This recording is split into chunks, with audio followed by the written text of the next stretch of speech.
Hey everyone! So in this video, I will share my honest feedback after kong gamitin itong tatlong sunscreens from Fresh Skin Lab.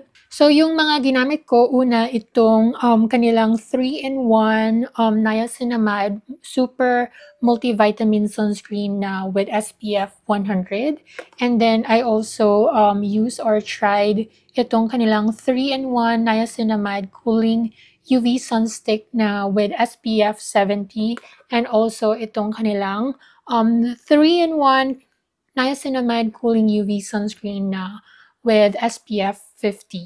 Okay, so itong tatlong sunscreens na to, pare-pareho silang merong niacinamide and vitamins B5, B6, and vitamin E. So, alam naman natin na niacinamide ay maganda sa ating skin because it can brightens our skin. So, okay siya if you have pimple marks, acne marks, ganyan, or hyperpigmentation. And it can also reduce yung skin inflammation and it can also help na improve yung ating skin texture. Alright, so by the way, itong kanilang super multivitamin sunscreen na with SPF 100, this is hybrid sunscreen, which means physical and chemical sunscreen siya. So it has titanium dioxide and zinc oxide. Tapos itong dalawang to, I believe, base sa ingredients nila, ay chemical sunscreens itong dalawa. And by the way, disclaimer lang, so yung mga sasabihin ko tungkol dito sa mga products na to is really based on my own experience. Kahit naman pare-pareho tayo ng mga ginagamit na products, hindi rin tayo pare-pareho ng may experience sa paggamit nito because hindi naman po tayo pare-parehas ng skin type and also lifestyle and yung mga ating skincare products na ginagamit. Yes. Yeah, so alright. So sasabihin ko yung mga nagustuhan ko at hindi ko nagustuhan sa mga products na ito. Okay, so all in all naman itong kanilang sunscreen, I can really say na good naman yung quality niya and also hindi siya like putyo-putyo. Okay din yung mga packagings nila. And also, I cannot really say na they are expensive, pero hindi rin naman sila ganun ka-affordable. So, for me, they are still affordable, pero meron pang mas mura and also good quality din naman ng mga sunscreens. Okay, so magsimula na tayo na magbigay ng feedback isa-isa dun sa mga products. So, unahin na natin tong super multivitamin sunscreen na with SPF 100.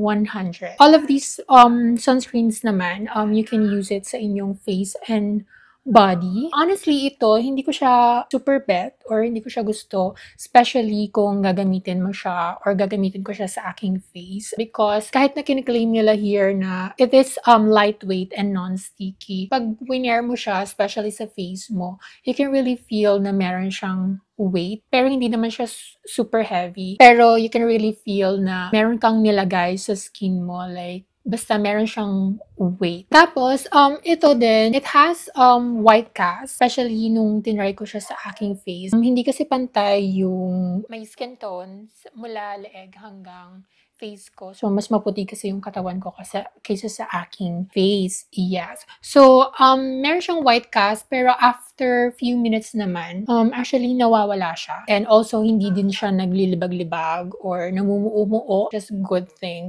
Actually, I can say na okay siya if gagamitin mo siya sa body, pero hindi ko siya gusto if sa aking face. Yeah. All in all naman, hindi siya ganun ka-bad.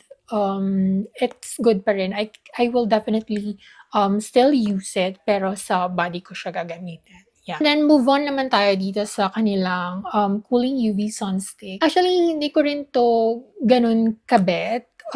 Pero maganda siya kasi it has velvet matte powder finish. So, kung meron kang oily skin, it is good na gamitin. It also has blurring effect. So, pag meron kang mga large pores or open pores na nabu-blur niya din yun. This one, kaya hindi ko rin siya bet gamitin sa aking face kasi it also has a weight. So, pag nilagay mo siya, meron siyang weight. Hindi siya, ganun like ka-lightweight. Basta meron siyang weight, pero hindi naman din heavy. Siguro dahil dun sa matte din niya and also SPF 70 siya. So, medyo mabigat.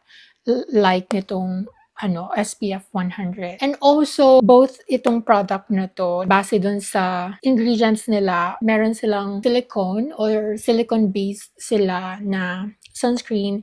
And napansin ko kasi, sa paglaon ng panahon sa mga nagamit kong sunscreen na kapag meron silicone or wax yung ingredients ng sunscreen, nagkakaroon ako ng tiny bumps, ganyan. And heavy siya sa skin ko or may weight siya. Pero hindi ko naman sinasabi na bad yung may mga wax or silicone ingredients. It's just that sa sunscreen kasi I prefer na water-based yung formula. Yes. Yun lang. So, dito naman na tayo. Actually, ito yung pinaka-gusto ko dito sa tatlo. So, ito ginagamit ko to talaga because it's really lightweight and non-sticky siya. Pero, kailangan mo lang siyang mag-wait na mag-set sa skin mo. Yung consistency nito is parang runny siya and watery.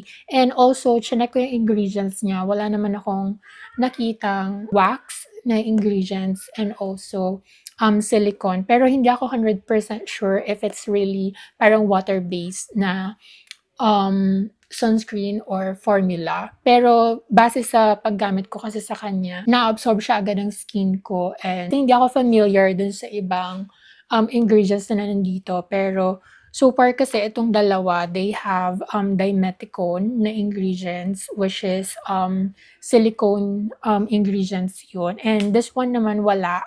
So, hindi lang ako familiar dun sa ibang ingredients niya.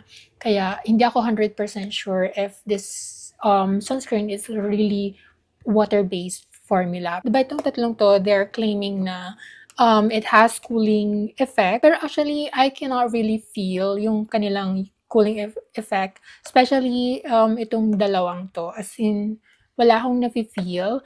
Ito naman, it has very, very little na cooling effect and also kapag nilagay mo siya sa skin mo, malamig. Kasi meron akong mga na-try na sunscreen na before na kapag pinahid mo sa skin mo, parang mainit siya sa skin. Pero ito naman, malamig siya sa skin kapag nilagay mo. Pero yung cooling effect na, yung malamig, ganyan. Kasi, na-try ko na yung kanilang serum body lotion. Yun, sobrang lamig nun. From Fresh din yun. Sobrang lamig niya talaga sa skin. Like, pwede mo siyang gamitin kapag, yung lamig niya pwede mo siyang gamitin kapag masakit yung kasukasuan mo. Ganun yung lamig niya. Especially kapag kakatapos mo lang maligo, tapos gagamitin mo yung lotion nila, sobrang lamig niya talaga. As in. Ito, tinry ko na din silang tatlo na gamitin after kong maligo or kapag medyo basa pa yung skin ko. Wala talaga. Especially itong dalawa. Ito meron siya pero super konti lang.